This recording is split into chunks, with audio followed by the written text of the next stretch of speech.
18 বছর কাল পয়গম্বর আইয়ুব নবী কঠিন রোগে আক্রান্ত হয়েছিলেন। আল্লাহ যারে নবুয়ত দান করেছিলেন, আবার বাদশাহিত্ব দান করেছিলেন, দুটি মর্যাদার অধিকারী ছিলেন তিনি। আল্লাহ তারে পরীক্ষা করলেন, আমারে কেমন ভালোবাসো, আমারে কেমন মহব্বত করো, আমি আল্লাহ আমারে কেমন তুমি প্রেম করো, একটু পরীক্ষা নেব। পয়গম্বর বলেন, না আমি আর রব্বি, যে পরীক্ষা নেবেন নেন, আমি পরীক্ষা দিতে রাজি আছি। জোরে বলুন একটু সুবহান। আল্লাহ বলেন, তাহলে পরীক্ষা আমি নেব। তাই পরীক্ষা নেওয়ার জন্য কুষ্ঠ রোগ দিয়েছিলেন, গায়ে ঘা পাসরা দিয়েছিলেন। ডাক্তার, কবিরাজ, হাকিম, বৈদ্য সব দেখানো হলো, ঘা আর সারে না। যে ঘা দুনিয়ার ডাক্তার, কবিরাজ, হাকিম, বৈদ্য সারাতে পারে না, এ ঘা সারায় কে? এ ঘা সারায় আল্লাহ। আল্লাহ বলেন, কতদিন পরীক্ষা দিয়ে তুমি পাশ করবে আমি দেখব। পরীক্ষা নিতে নিতে আল্লাহ তার ইমানি জজবার পরীক্ষা নিতে নিতে 18 বছর একটানা কুষ্ঠ রোগে আক্রান্ত করে রেখেছিলেন। গায়ে যদি ঘা পাসরা হয়, এটা যদি ঔষধে না সারে, ও ঘা পাসরায় পোকা হয় না, হয় না? তার সারা দেহে ঘা পাসরা পোকা হয়ে গেল। পোকাগুলো গোস্ত খেয়ে গিয়ে নেমে যায়। পয়গম্বর আস্তে আস্তে টিপে ধরে বলে, আইনা তাযহাব ইয়া আইয়ুহাদ দুদ, এ পোকারা যাচ্ছ কোথায়? আমার গায়ে এখনো তো গোস্ত আছে। পোকাগুলো ধরে ধরে নিয়ে আবার গায়ে লাগিয়ে দেয়, যেভাবে খাচ্ছিস খেয়ে যা। আল্লাহ আমার পরীক্ষা নিতে চেয়েছে, যতদিন পরীক্ষা নেবে ফাসবরুন জামিলুন, আমি ধৈর্য ধারণ করে আল্লাহর পরীক্ষা দিতে আমি রাজি আছি।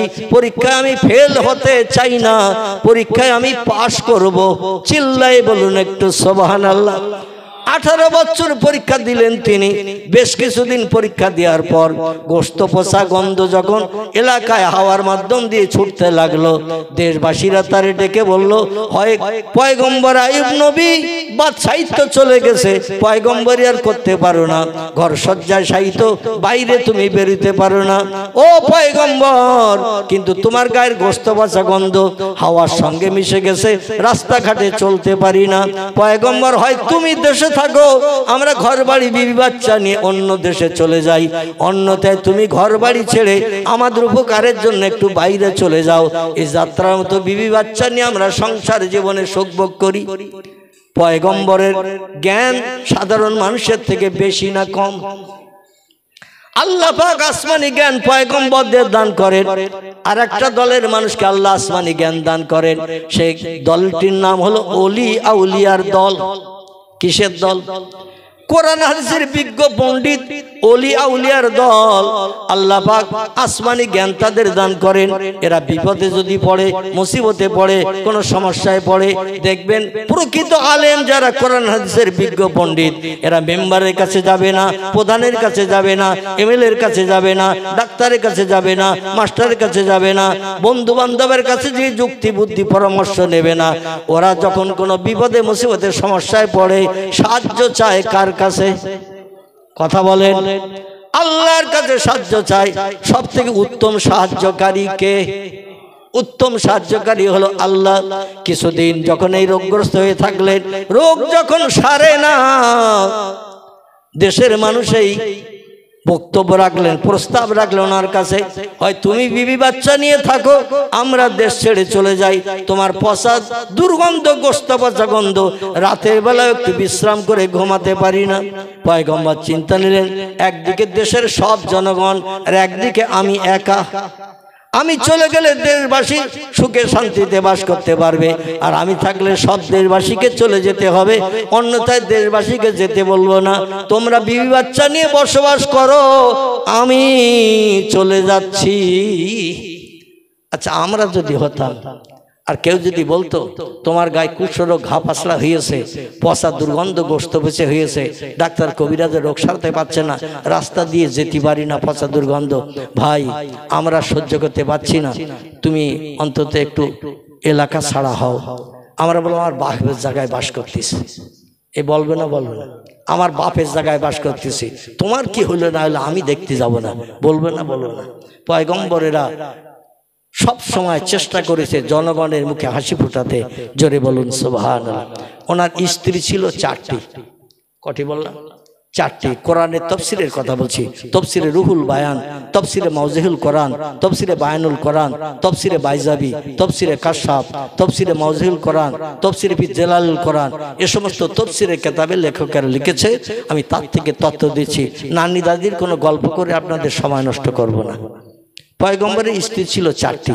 এই চারটি স্ত্রীর ভিতরে একটি স্ত্রীর জীবনী আল্লাহ লম্বা কোট করেছেন কোরআনের ভিতরে, তার নাম হযরতে রহিমা। কি নাম বললাম? তার নাম হযরতে রহিমা। স্বামীর এই অবস্থা দেখে স্ত্রীরা বলল, চাচা আপন পরাণ বাসা। স্বামীর তো রোগ আর সারে না, আর এই পচা দুর্গন্ধ লোকে সহ্য করতে পারছে না, আর ওনারা নিয়ে ঘরে আমরা কি করে সহ্য করব? ওরা পথ দেখলো। আমাদের দেশের অনেক মেয়ে আসে, স্বামী স্ত্রীতে কথা কাটাকাটি হলেই বলে, মেম্বার ডাকো তুমি, কাগজ আনতেছি আমি। এ বলে, এখানে ওদের বলে টলে না। একটু স্বামী স্ত্রীতে কথা কাটাকাটি ঝগড়াঝাটি হলে দেখবেন স্ত্রী বলে, মেম্বার ডাকো তুমি, কাগজ আনতেছি আমি, কারণ আমার ডিম বেচা পয়সা আছে। কি বেচা? ডিম বেচা পয়সা আছে, কাগজ আনবো, মেম্বার এসে সই স্বাক্ষর করবে, তুমিও তোমার নাম লিখে দেবে, আমিও আমার নাম লিখে দেব, যার চিন্তা সেই করো। তোমার মতো স্বামীর ভাতের আমার আর দরকার নাই। আপনাদের সিঙ্গারাটি অবশ্য কোনো মেয়ের এরম বলে না, তবে আমাদের বসিরা সরকার দিকে মাঝে মাঝে এরকম অঘটন ঘটে। তিনজন স্ত্রী, ইতিহাস সাক্ষ্য দিচ্ছে, তিনজন স্ত্রী বলল, চাচা আপন পরাণ বাসা। স্বামী রোগগ্রস্ত, রোগ আর জীবনে সারবে না, পরস্পর কঙ্কাল সার হয়ে যাচ্ছে, গোস্ত পোস্ত পচে পুজবার হচ্ছে, দুর্গন্ধ ছড়াচ্ছে, কতদিন আর ধৈর্য ধরে থাকতে পারি? তিনজন স্ত্রী বাপের বাড়ি টেনে উঠেছে। কোথায়? বাপের বাড়ি টেনে উঠেছে তিনজন বিবি। একজন বিবি বলল, এই অসুস্থ স্বামীকে ঘরে রেখে অন্য স্ত্রীদের মতো আমি যদি চলে যাই, স্বামীর দেখভাল করবে কে? দাওয়াই মলম দেবে কে? খাওয়া দাওয়া করাবে কে? বিছান সজ্জায় শোয়াবে কে? তুলে বসাবে কে? আমি চলে গেলে কিয়ামতে আল্লাহর কাছে মুখ দেখাতে পারবো না, জবাবদিহি করতে পারবো না। কারণ আল্লাহ পাক কোরআনে জানিয়ে দিয়েছেন, ও দুনিয়ার মেয়েরা, ওয়া তার রাজুল ইমরাতাহু, ও মেয়েরা নেতৃত্ব করিও না, স্বামীদের উপর হুকুম জারি করিও না। কারণ যে সমস্ত স্বামীরা মেয়েদের হুকুম জারি শোনে, হাল্লা বেহাল বালা, আল্লাহর আসমানি গজব পৃথিবীতে সে এলাকায় বর্ষিত হতে থাকে। জোরে বলুন একটু নাউজুবিল্লাহ। আল্লাহ কোরআনে বলিয়ে দিয়েছেন, আর রেজালু কওয়ামুনা আলান নিসা, ও দুনিয়ার মেয়েরা, স্বামী দিগকে তোমাদের হাকিম করে পাঠিয়ে দিয়েছে। হাকিমের উপরে যেন কোনো কথা বলবে না, হাকিমের কথার মর্যাদা রক্ষা করবে, কথার উপরে প্রতিউত্তর যেন দেবে না। কারণ হাকিম যদি তোমার ব্যবহারে অসন্তুষ্ট হয়, আমি তোমার ইবাদত বন্দেগী, নামাজ রোজা তাসবিহ তাহলিল কিছুই করব না।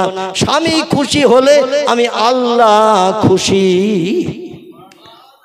আবার পুরুষদের আল্লাহ বলছেন, ও দুনিয়ার পুরুষেরা, স্বামী খুশি হলে আল্লাহ খুশি নারীদের উপরে।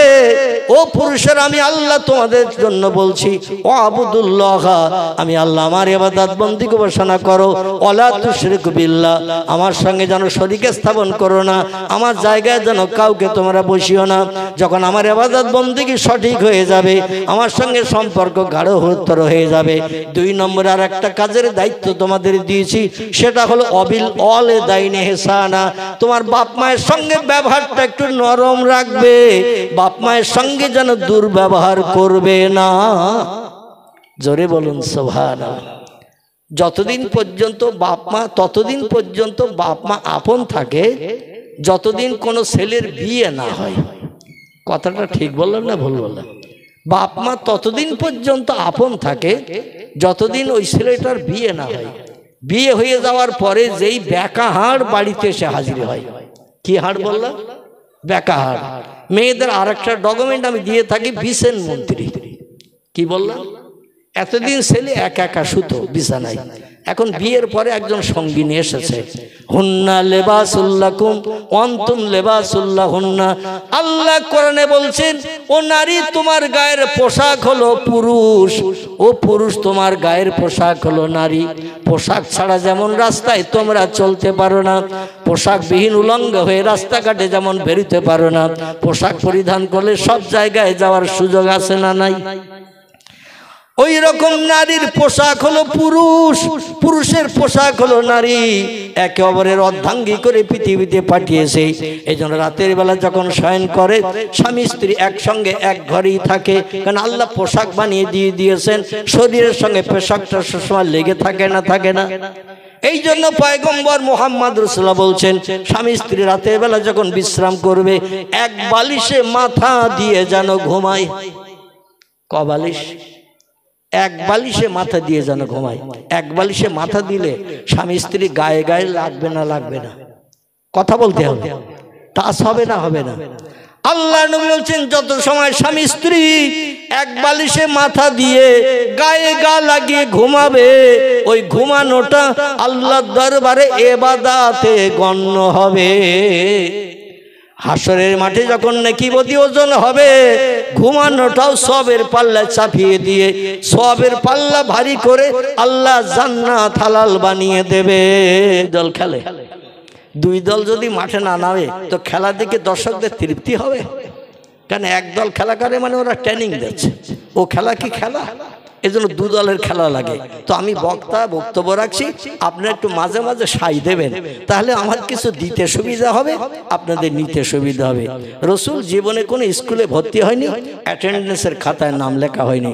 রসুল 1 2 3 4 এইভাবে 5 6 7 8 9 10 11 12 BA MA এমন করে MSc MCom ব্যারিস্টার উকিল জজ এ সমস্ত ডিগ্রি আমার নবী কিছুই অর্জন করেননি। তাই বলে নবীরে কি মানে মূর্খ বলা হবে? আল্লাহ রাসূল বলছেন, ইন্নামা বুইস্তু মুআল্লিমান, আল্লাহ পাক আমাকে তাম বিশ্ববাসীর শিক্ষক করে, মুআল্লিম করে, টিচার করে, প্রফেসর করে, অধ্যাপক অধ্যক্ষ করে আমারে পাঠিয়েছে। আমার মতো জ্ঞান এই যুগ নয়, অতীত কালেও কারো ছিল না, বর্তমান আমার কালেও নাই, ভবিষ্যতে নাতি নাতকুল পৃথিবীতে ভবিষ্যতে যারা জন্ম নেবে তারাও আমার মতো জ্ঞানী হতে পারবে না। মক্কাবাসীরা বলল, আমরা তো তৌরিত জানি, আবু জেহেল, আবু লাহাব, উমাইয়া বিন খল, সুফিয়ান ইবনে খালিদ, হুজুরের শেষ একটু তাকবীর ধ্বনি দেন। নারায়ে তাকবীর, নারায়ে তাকবীর। সিলসিলায়ে হক ফুরফুরা শরীফ, সিলসিলায়ে হক ফুরফুরা শরীফ, মুজাদ্দিদে জামানের আওলাদ, মুজাদ্দিদে জামানের আওলাদ জনাব পীরজাদা হুজুর কেবলা, জনাব পীরজাদা হুজুর কেবলা। নারায়ে তাকবীর। আজকের জলসার প্রধান অতিথি শ্রদ্ধা ভাজন হুজুর কেবলা এসেছেন, তাই তার আগমনে আমরা শুভ বার্তা জ্ঞাপন করলাম, তার সম্পর্কে একটু প্রশংসা জ্ঞাপন করলাম। এতে আপত্তি আছে কারো? একটু ঘুমও ভেঙে গেছে, প্রধান অতিথি এসে গেছে, তার খবরটাও পাওয়া গেছে নাকি? আলহামদুলিল্লাহ, সময় মতো তিনি এসে যাবেন। কটা বেজেছে এখন? ঘড়ি মোবাইল আছে কারো কাছে? কটা বেজেছে? হ্যাঁ, 9টা 10টা 15।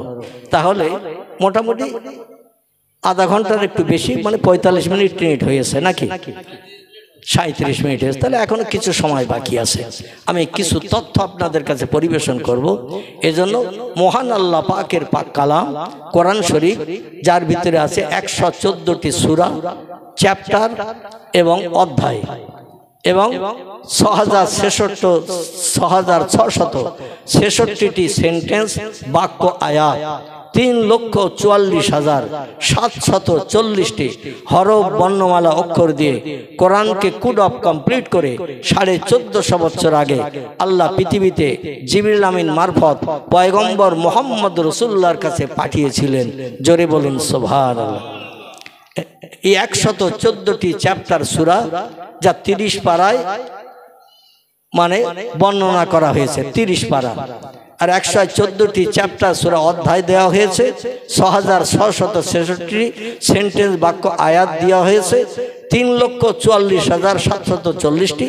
কোন কোন বর্ণনাকারীদের মতে কিছু কম কিছু বেশি, যারা একটা অক্ষর দুবার ধরেছেন কিংবা একসঙ্গে জড়ানো আছে একটাই ধরেছেন, এই জন্য কিছু তারতম্য দেখা দিয়ে গেছে এই অক্ষরের সম্পর্কে, কিন্তু আয়াত বা সূরার সম্পর্কে কোনো তথ্য দ্বিমত দেখা দেয়নি। এই কোরআনে পাকের সূরা বাকারা বলে একটি সূরা কোরআনের শুরুতেই আল্লাহ বর্ণনা করেছেন। সূরাটির নাম হলো সূরাতুল বাকারা। আরবিতে বাকারাতুল শব্দের বাংলা অর্থ হলো গাভী বা গাই গরু। কি নাম বললাম? গাভী বা গাই গরু। আমরা মুসলমানেরা সব থেকে কিসের গোশত বেশি পছন্দ করি? একটু কথা বলে। গরুর গোশতের মতো প্রোটিন ভিটামিন পৃথিবীতে আর কোনো গোশতে নাই।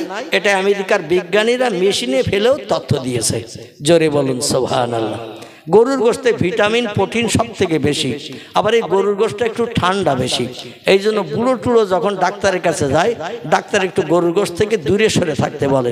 কারণ গরুর গোশত খেলে ঠান্ডা লাগবে, সর্দি লাগবে, নাক জাম হয়ে যায়, চাচা তুমি পটল তলবা। কারণ গরুর গোশত একটু ঠান্ডা, তবে টেস্টফুল সব গোশতের থেকে বেশি। আল্লাহ প্রথম সূরাটির নামকরণ করছেন এই গাভী দিয়ে। জোরে বলুন সুবহানাল্লাহ। এই প্রথম সূরা বাকারা থেকে একটা সেন্টেন্স বাক্য আয়াত আমি বক্তৃতার প্রারম্ভে আপনাদের কাছে রেখেছি। আর পয়গম্বর মুহাম্মদ রাসূলুল্লাহ সাল্লাল্লাহু আলাইহি ওয়াসাল্লামের পবিত্র জবানে মোবারক আরবি ভাষায় যাকে হাদিস শরীফ বলা হয়। কি বলা হয়? হাদিস শরীফ। ইংরেজিতে তাকে বলা হয় দ্য সেইন্স অফ মুহাম্মদ সাল্লাল্লাহু আলাইহি ওয়াসাল্লাম। বাংলায় তারে বলা হয় নবীজির বাণী, নবীজির কথামালা। বিশ্ব নবী মসজিদে নববীতে বসে যত তথ্য দিয়েছেন, রাস্তাঘাটে পথে চলতে যে যত তথ্য দিয়েছেন, সাহাবীরা শুনেছে আর মেমোরিতে জমা করেছে। তখন লেখাজোখার কোনো ব্যবস্থা ছিল না। পরবর্তীতে মানুষ লেখার জন্য চিন্তা ভাবনা নিল। মগজে তো সব কথা জমা থাকে না, আর সকলের মগজ সমান না, সকলে একবার শুনে মুখস্থ করতে পারে না। এই জন্য তারা কাগজে লিখে রাখার চিন্তা নিল। তখন কাগজ আবিষ্কার হয়নি, গাছের পাতায়, পাথরের গায়ে এইভাবে তারা লিখে রাখত। পরবর্তীতে বিজ্ঞানের উন্নতিতে পেপার কাগজ যখন তৈরি হলো, গাছের পাতা থেকে, পাথর থেকে আমার ভাইরা কালেকশন করে নিয়ে পুস্তকের পৃষ্ঠায় কাগজে লিপিবদ্ধ করে পুস্তক বানিয়ে আমাদের ঘরে ঘরে পৌঁছে দেয়া হয়েছে। জোরে বলুন সুবহানাল্লাহ। বর্তমান কেতাব আকারে যে সমস্ত কেতাবগুলো নবীজির জবানি ভরা, কারবা নাম বুখারী শরীফ, কারবা নাম মুসলিম শরীফ, কারবা নাম তিরমিজি, কারবা নাম আবু দাউদ, কারবা নাম ইবনে মাজাহ, কারবা নাম নাসাই, কারবা নাম দারমি, কারবা নাম দারকুতনি, কারবা নাম বাইহাকি, কারবা নাম তিবরানি, কারবা নাম মুয়াত্তা মালিক, কারবা নাম মিশকাতুল মাসাবি, কারবা নাম ইবনে হাব্বান, কারবা নাম আল হাকিম, কারবা নাম আল মুস্তাদরাক, কারবা নাম তারগিব। এগুলো সব সহিহ হাদিসের কেতাবের নাম। কারো নাম ইবনে হিশাম। এগুলো সব সহিহ হাদিসের কেতাব। ভরা আছে প্রিয় নবীর জবানি কম বেশি 3.5 লক্ষের মতো। কতটা বললাম? 3.5 লক্ষের মতো নবীর জবানি হাদিসের কেতাবে লিপিবদ্ধ আছে। বিভিন্ন কেতাব মিলে যে কেতাবের নামগুলো আমি আপনাদের কাছে করলাম, এই 3.5 লক্ষ হাদিসের ভিতরে একটি হাদিস আমি আপনাদের কাছে পরিবেশন করেছি। সংক্ষেপ কোরআন পাকের আয়াতের তরজামা এবং সীমিত ব্যাখ্যা, পয়গম্বর মুহাম্মদ রাসূলুল্লাহ জবানি হাদিসের তরজামা এবং সীমিত ব্যাখ্যা রাখতে রাখতেই যত সম্ভব পীর সাহেব এসে হাজির হয়ে যাবে ইনশাআল্লাহ। কারণ ব্যাখ্যা করে মানুষকে বোঝাতে গেলে একটু সময় লাগে না? লাগে না? সময় লাগে। এই জন্য আমি খুব সংক্ষেপ করে বলার চেষ্টা করব। আমার ভাইরা, সময় হাতে খুব বেশি নাই, আর খুব বেশি লম্বা আলোচনাও আমি এখন করছি না, কারণ আপনারা আমার পূর্ববর্তী বক্তা স্নেহ ভাজন আলহাজ মাওলানা মতিউর রহমান সাহেব আমার সম্পর্কে কিছু তথ্য আপনাদের কাছে দিয়েছে। আর ফেসবুক যারা ঘাটেন, বড় মোবাইল ব্যবহার করেন, আমার সম্পর্কে ফেসবুকেও আপনারা দেখে থাকবেন। আমি 2.5 বছরের মতো ঘর সজ্জায় ছিলাম। কঠিন রোগ আল্লাহ দিয়েছিলেন, তার নাম হলো কিডনি ড্যামেজ। কি নাম বললাম? Kidney damage. আমার 2টো কিডনি ড্যামেজ হয়ে গিয়েছিল। 24 ঘন্টায় আমার 2 থেকে 3 ফোঁটা পেশাব হতো। 24 ঘন্টায় 2 থেকে 3 ফোঁটা পেশাব হতো। তাই খুব পেশাব দিয়ে পেশাব করলে 2-3 ফোঁটা হতো। যত পানি খেতাম 24 ঘন্টায় সব দেহের ভিতরে জমে যেয়ে দেখবেন কিছু মারা গেলে 2-4 দিন হয়ে গেলে ফুলে মোটা হয় না? আমার হাত ফুলে যেত, মুখ ফুলে যেত, পা ফুলে যেত, কলা ব্যাঙের মতো ফুলে মোটা হতো। তাই একদিন বাদ একদিন বসিরহাট থেকে কলকাতায় আমাকে যেতে হয়েছে 2.5 বছর। কতদিন বললাম? একদিন বাদ একদিন 2.5 বছর আমার কলকাতায় যেতে হয়েছে ডায়ালিসিস করতে। ডায়ালিসিস।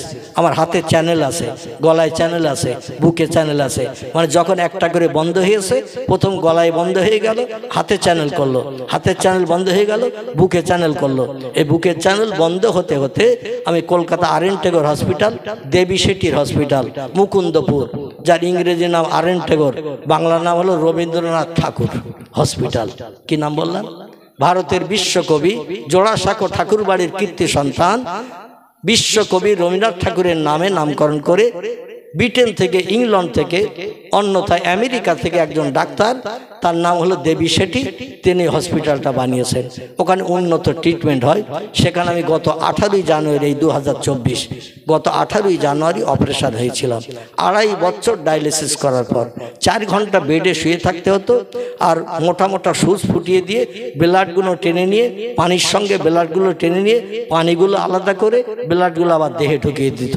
ফুলোটা কমে যেত, রক্ত আবার স্বাভাবিক হয়ে যেত, দেহের ফুলোটা কমে যেয়ে চুপসে যেত। আবার 1 দিন 2 দিন যেই পানি খেতাম আবার সেই তাই হয়ে যেত। এইভাবে 2.5 বছর ডায়ালিসিস করে পানি বার করতে হয়েছে। অপারেশন যেদিন করলাম তার পরের দিন থেকে আর ডায়ালিসিস করতে হয়নি। এবং 10 দিনের মাথায় ডাক্তারের আমার গলার চ্যানেল, হাতের চ্যানেল, বুকের চ্যানেল সব খুলে দিয়ে ওরা বাড়ি ছেড়ে দিল 10 দিন পরে। তবে বাড়ি আসি নাই, 2 মাস কলকাতায় ঘর ভাড়া করেছিলাম। ডাক্তার বলল 6 মাস ঘরের ভিতরে থাকতে হবে, বাইরে বার হওয়া যাবে না। এক টয়লেটে তুমি ছাড়া কেউ পেশাব পায়খানা করতে যেতে পারবে না। এক প্লেটে খেতে হবে, প্লেট পাল্টাপাল্টি হবে না, ঘরের ভিতরে কেউ ঢুকবে না, একাই থাকবে তুমি। যাই হোক, কঠিন সিদ্ধান্ত নিয়ে আল্লাহর উপরে তাওয়াক্কুল করে 3 বছরের উপরে এই অসুস্থ থেকে, আমার ভাই বলছিলেন 2 বছর, আসলে 2 বছর নয়, 2.5 বছর তো ডায়ালিসিস করেছি। তার আগে 6 মাস মানে গাছড়া ওষুধ থেকে শুরু করে, জেনের ওষুধ যাদের আছে তাদের থেকে শুরু করে, হোমিওপ্যাথিক থেকে শুরু করে, আমার ভাইরা কবিরাজি থেকে শুরু করে হাজারো ধরনের ট্রিটমেন্ট করেও কোনো কাজ হয়নি। তারপরে আল্লাহর অফরন্ত রহমত, অ্যালোপ্যাথিক ট্রিটমেন্ট করে আল্লাহ সুস্থ করেছে। তাই আপনাদের চোখের সামনে এসেছি 3 বছর পর। ক বছর বললাম? 3 বছর ঘরের ভিতরে ছিলাম। যাই হোক, আমার কথা আর বলবো না। আল্লাহ একটু চারিচক্ষের মিলন ঘটানোর সুযোগ করে দিয়েছে। তা একটু সুযোগে আমি আপনাদের সঙ্গে 2 কথা বলার সুযোগ পেয়েছি। যদি মরণ হয়ে যেত আর আমাকেও কেউ দেখতে পেতেন না, আমিও কারো চেহারা দেখে 2টো কথা বলার সুযোগও পেতাম না।